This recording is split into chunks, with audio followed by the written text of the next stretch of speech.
Show your price, right? And the number of people that object to that price are lower than the number Now of people people. that just go up front, then they're charging for your services. So you want to meet at a point where the objection It's and the higher. acceptance is almost at a midpoint. So that way you know that your price is okay for both high In ticket clients and low low tickets. ticket clients. So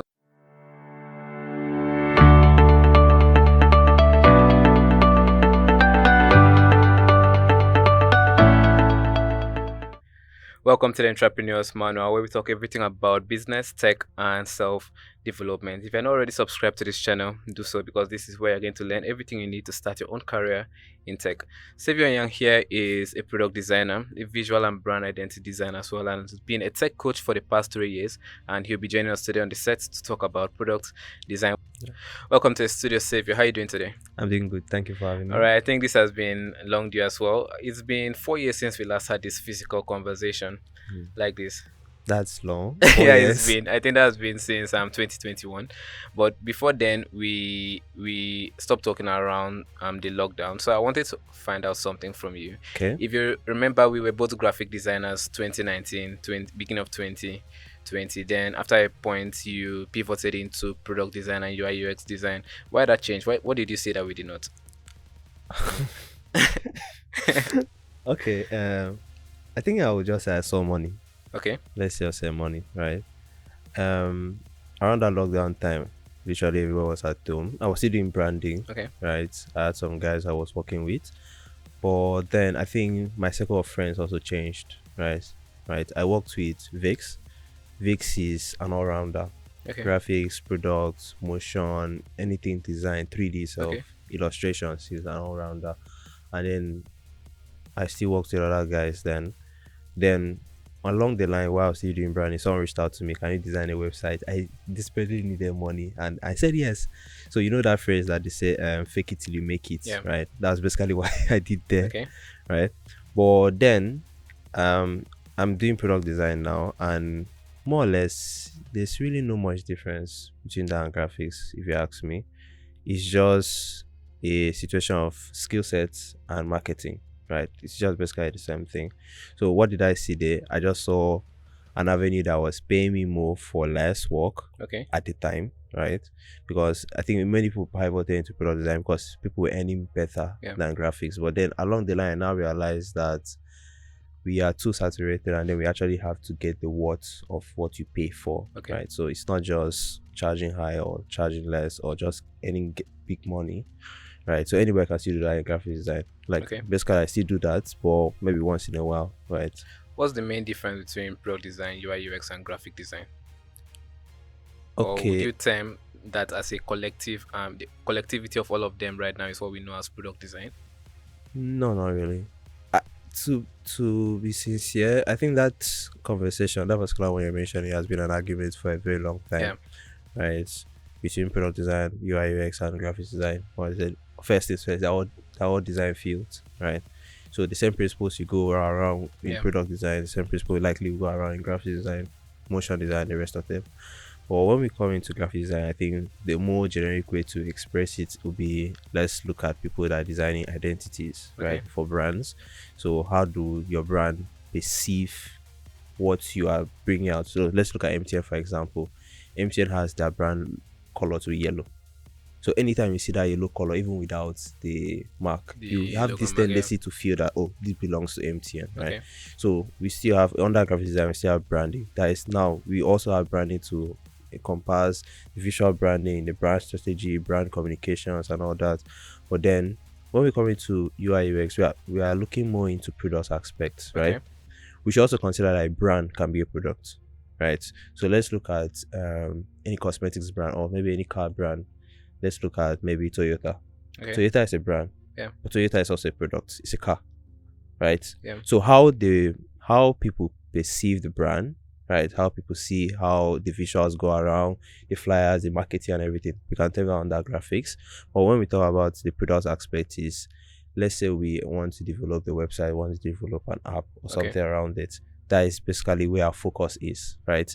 Product communication, product strategy, how are we pivoting this product to sell in the market in the next two, Okay. 3 years? How do we want our users to navigate the dashboards? How do we want our users to navigate the websites and applications around that? That's basically what product design or UI UX comes in, Okay. right? To me, I just feel product design, UI UX, likely they're always interchangeable, right? It's just a matter of actually understanding the product itself. So most times I tell people that before you can call yourself a product designer, you must actually understand that field to its core, right? You can't actually have a knowledge of maybe the health field and then come into finance, right? There are a lot of different things, but then there's always room to improve. There's Yeah. always room for growth. Yeah, All right. So, what would you say are the main challenges that industry is facing right now? product Yeah. design. Uh, I think it will be communication first, right? Because Okay. I also have that challenge, right? Proper communication between teams, right? Okay. So you might be an excellent designer, but don't actually know how to communicate properly, and that's actually a challenge, right? And then people are not actually doing the best of their work, right? Doing the best of their work. What I mean is that let's say you are charging someone 5 million naira for a project, and the person is just giving you something that is maybe worth 1 million naira, right? There's a gap, there's a value gap, right? And that brings a lot of distrust in the system. Like I was working with a client, and the client was telling me that he doesn't want to pay initial payment, that he has worked with other people, Okay. and then once they collect the money, they just disappear, right? So we have those issues, right? Communication. I just round it up to communication more or less. Would you how does that affect only people, the designers, or would you say the clients are the center of this, or is it like both parties are the issue here? Both parties can be the issue. May not necessarily Okay. be only the designers. All right. So now I want to ask a question based on what you said at the beginning. When you landed your first client, where did that client come from? Hmm. I think it was a friend. Okay. A friend referred Were you me. doing any kind of personal branding back then? Ah, honestly speaking, I think I'm one person that has the worst personal audience online. Yes, I don't think I have any. You can check my social medias, and then you wouldn't even actually understand if I do any of those things, right? Unless Okay. you know me Yeah. personally, right? But a situation where I just utilized the friends I had at that time until now. My friends are basically giving me referrals most of the time. Well, I don't know. Like I used to tell people, the online presence is necessary, but not everybody knows how to do it well. I'm one of them. I don't know how to do it.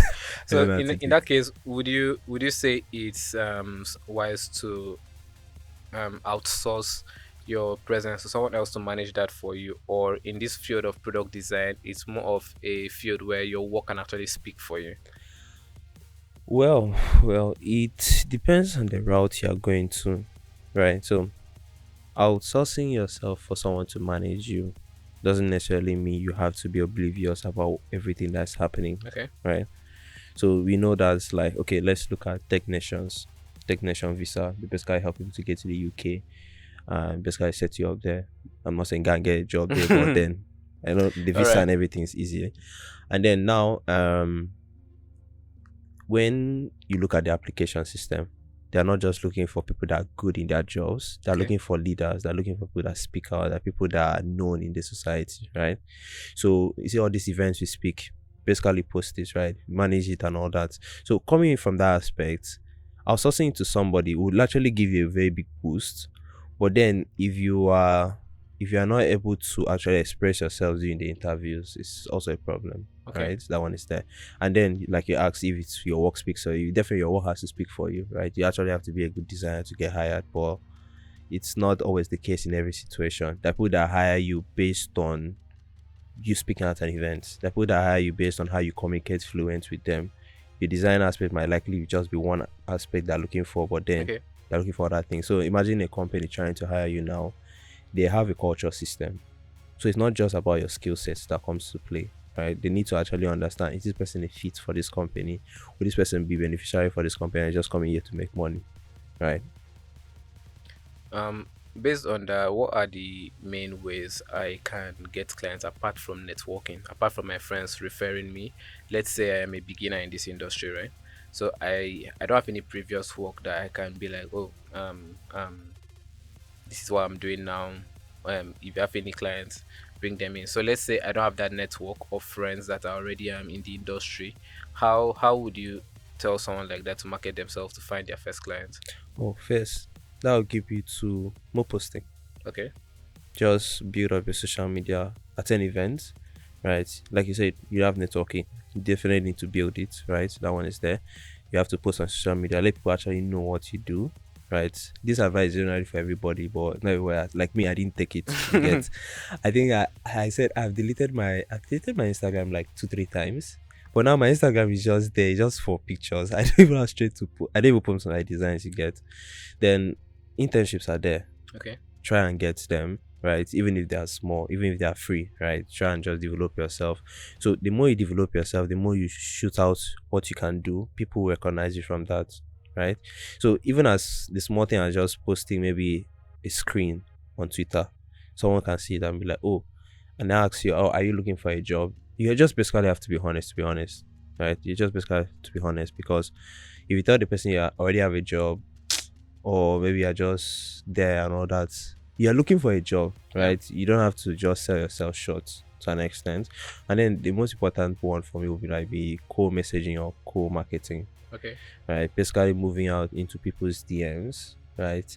So before you even do that, you must already have built a standpoint of good work, right?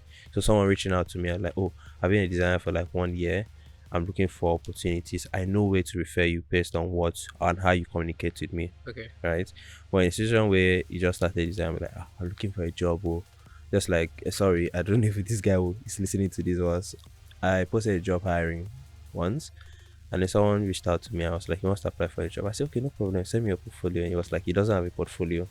And I was like, okay, How did okay, you want to apply again? okay. How is that possible? I was like, okay, no problem. Send me your designs, like compile them. He said, like, he doesn't know where the designs are. And I was like, when you are ready, come back. Or don't you have any dummy projects? He said, no, he doesn't know what a dummy project is. And I explained to him what a dummy project is. Basically, just try to create something out of nothing, Yeah. just for the fun of it. You create an imaginary Married. company Yes, and you exactly. design Just websites for design them. Yeah. around it. Yeah. I was like, okay, no problem. You would look into it. You get back to me. Till today, he has not gotten back to me.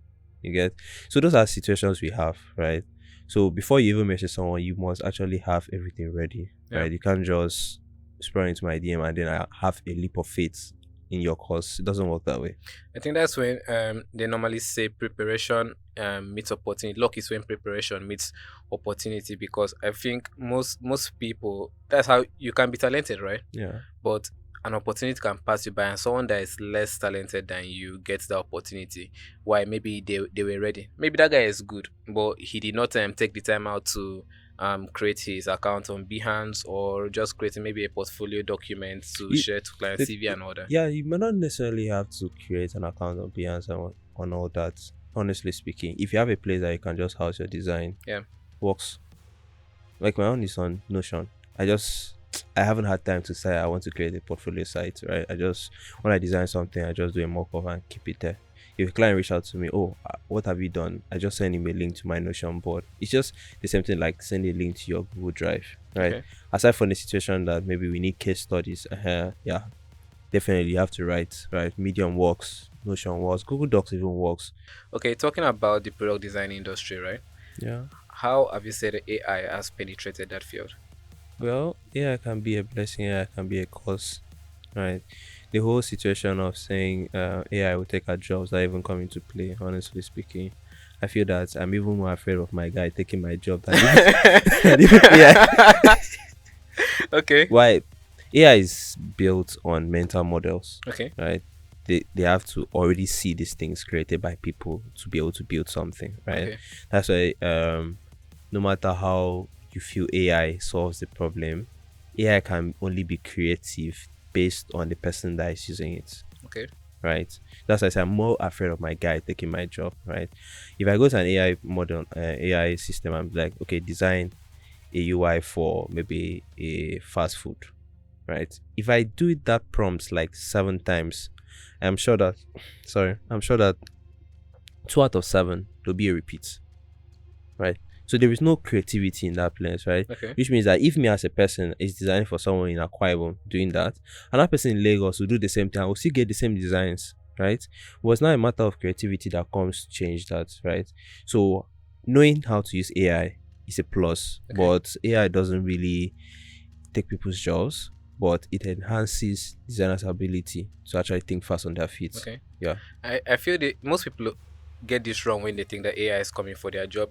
AI is not a person that Yeah. is going to start applying for jobs and be like, I'm a product designer or I'm a social media manager or graphic designer.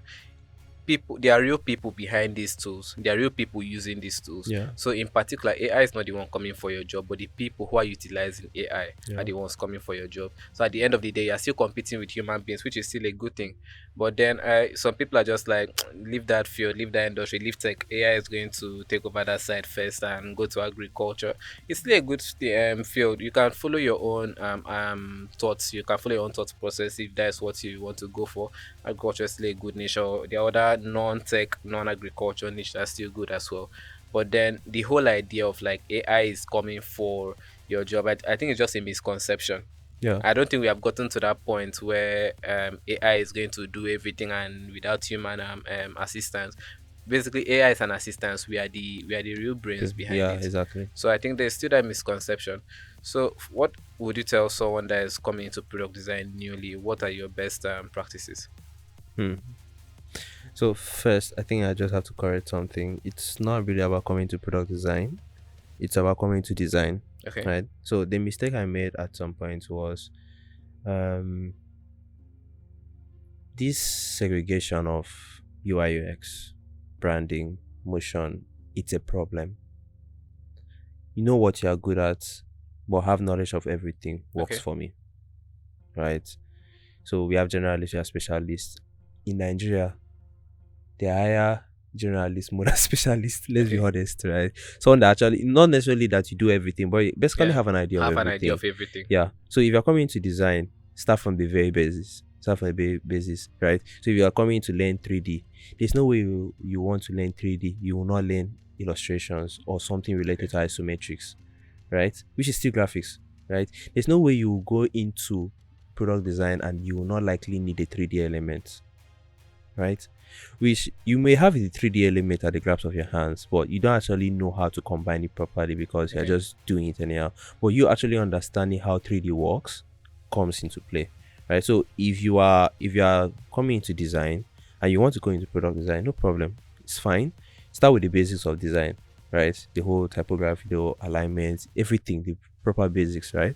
But then when you continue growing, when you now see yourself in challenges that need other fields, be open to learn. Okay. Yeah, be open to learn because the more you learn, the more it helps you to actually understand some certain level of things.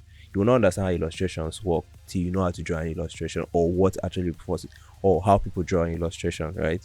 So by the time you actually understand, be like, oh, you know how to misuse. You will not know how to. What am I even saying? Sorry. You will know not to misuse some certain things, Okay. right? You know not to misuse them. You know how to use them properly because their system built around all those things.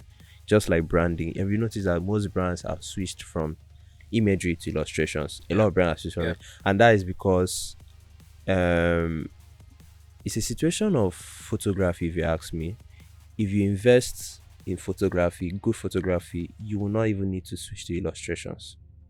You might only use illustrations for minor things. You just have to strike a balance on when to use them. Okay. But then, if you have very good photography, right, there's really no point for illustrations. Illustration cultivates the human eye, makes it enhancing. But I think most times we just switch it over there because we don't have a very good alternative for photos, Yeah. right? But I'm also saying that basically they can work hand in hand. There's no way around it. So any design aspect you want to start in, basically just learn the basics, right? Learn the basics, grow from there, be ready to grow, learn, fail, and continue growing. That's how it works. Um, I want to talk about pricing as a product designer, as a designer. Yeah. I know that's a what's the word I'm looking for? That's a topic most people always shy away from.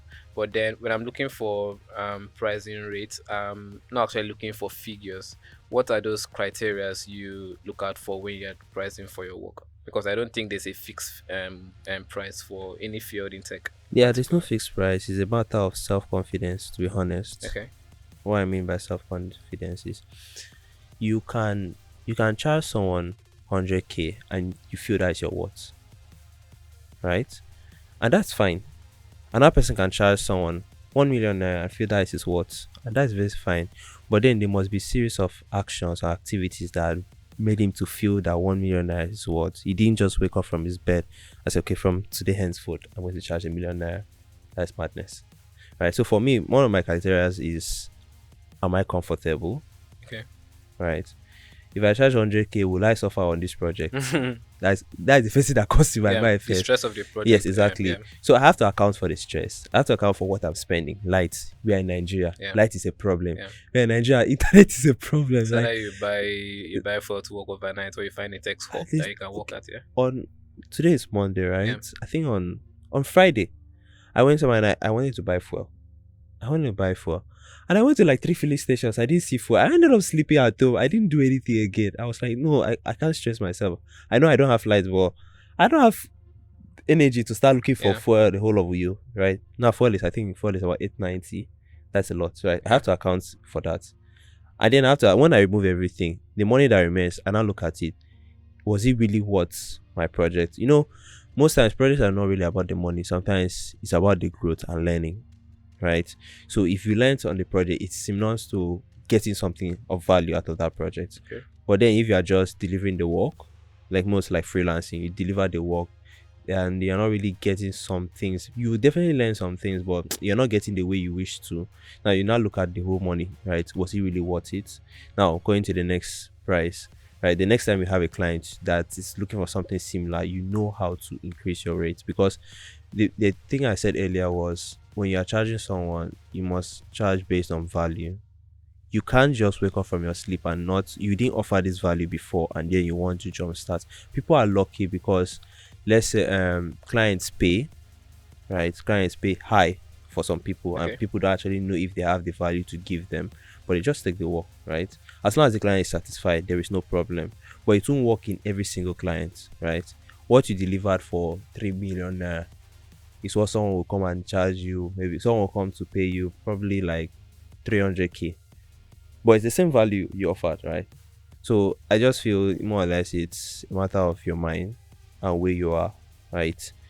You can't just jumpstart pricing, and then your circle of friends matter, your circle of clients matter also. You can't just basically just be meeting the same clients that have been paying you the Yeah. amount, and then you meet them all of a sudden and be like, oh, I'm going to charge you 1M from now on. The way they will just look at you, they will I want just to laugh. share something on that, but before then, how important is maintaining a relationship with your clients after you have delivered the work?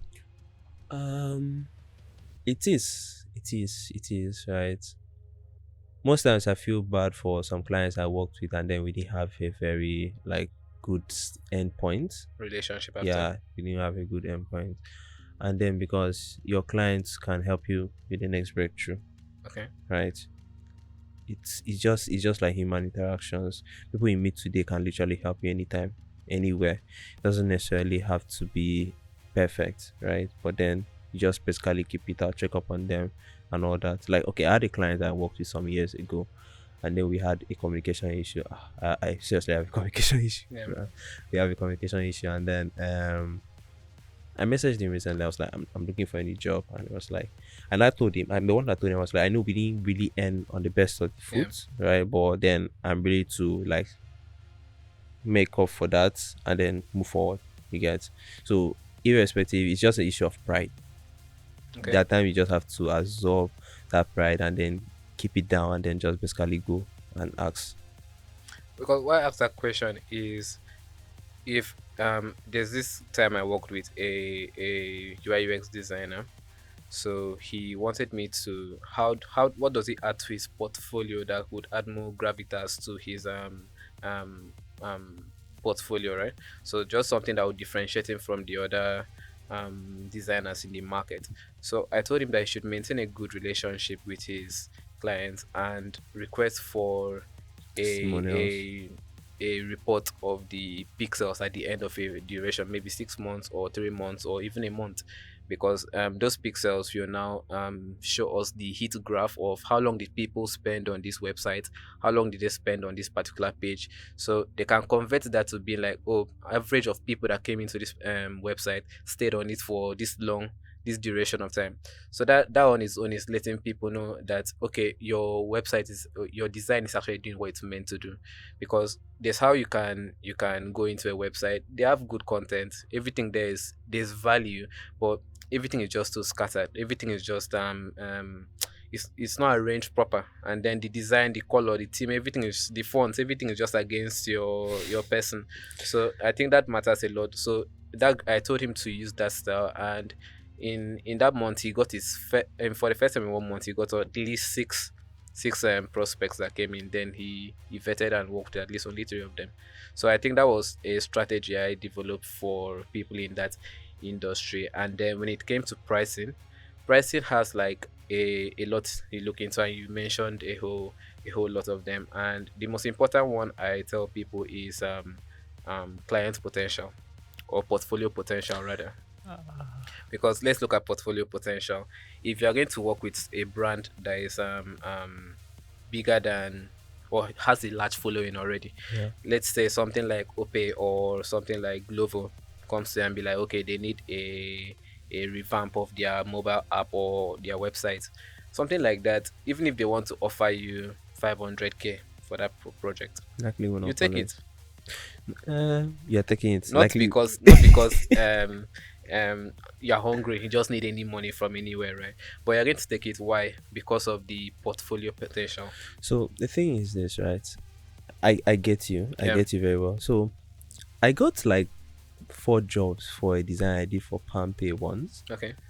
Not an official design per se, dummy project. Yeah. What happened was I applied to work there, and then they gave me one task and I did that design. So it was funny. I totally forgot that it was in my portfolio. And then I went for an interview once. He was like, "You design for the purple people." I was so lost. I was so lost. I was so lost in the interview. I was like, Yeah. pretty sure it's the purple people say power pay. I said, oh yeah. I now explained everything. I was now like, oh yeah. So I get where you're coming from. That's why I said, I think I said something right. The value you are getting from that project Yeah. also matters. It Yeah. doesn't really things about, it's not really about the money all the time. Yeah. I told my friend that I have my prospect on the kind of brands I want to work with. But there are some brands here in Nigeria that if they reach out to me, I will fall instantly. I won't even buy in. I won't Yeah. mind, right? Because I'm ready to grow, Yeah. right? I'm ready to stay there for a while. It's not just like jump in and jump out, you get, but I know what I literally want, right? So yeah, portfolio potential also matters one way or another, right? But then you should also consider this will get money, oh. Yeah. Yeah. No, this will, that's very, this very will get true. money, oh. That's very true.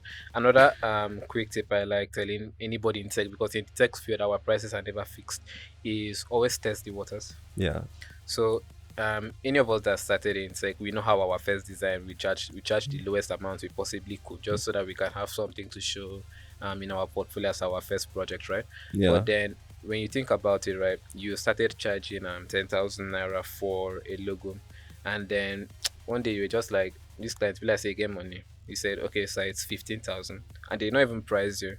So the benchmark for me is, if you mention your price, right, and the number of people that object to that price are lower than the number not of people people. that just go up front, then you're undercharging for your services. So you want to meet at a point where the objection It's and the higher. acceptance is almost at a midpoint. So that way you know that your price is okay for both high In ticket clients and low low tickets. ticket clients. Yes, it does. It does. So I don't know for my own case. I have not even been in the freelance market for a very long time now. Okay. Not really been in the freelance market. I mostly like office work. I'm an office boy. 9 to 5. 9 to 5, I'm an office boy, right? Well, yeah, I actually understand that. That's why I said that you don't wake up one morning and you jumpstart prices. You can't, right? Yeah. It's a matter of self-confidence, Yeah. right? You can have your level of, also you have to consider the circle of people that are around you, right? So let's look at someone like Lai, right? He's a comedian, right? Yeah. He's doing well, he's doing great. So if let's say a company wants to use him for a promotion now, his price will not be the same as it did in the last 2 years, Yeah. right? Or maybe when it started, right? It constantly is growing, which means that he's constantly trying to gain better for himself. And it's not just growing in money. You see that every single episode he brings out is very funny. It just gives me the laughs. Everything, even try clowns. There was one that he did with Rodney. I was literally laughing myself on bed that day, right?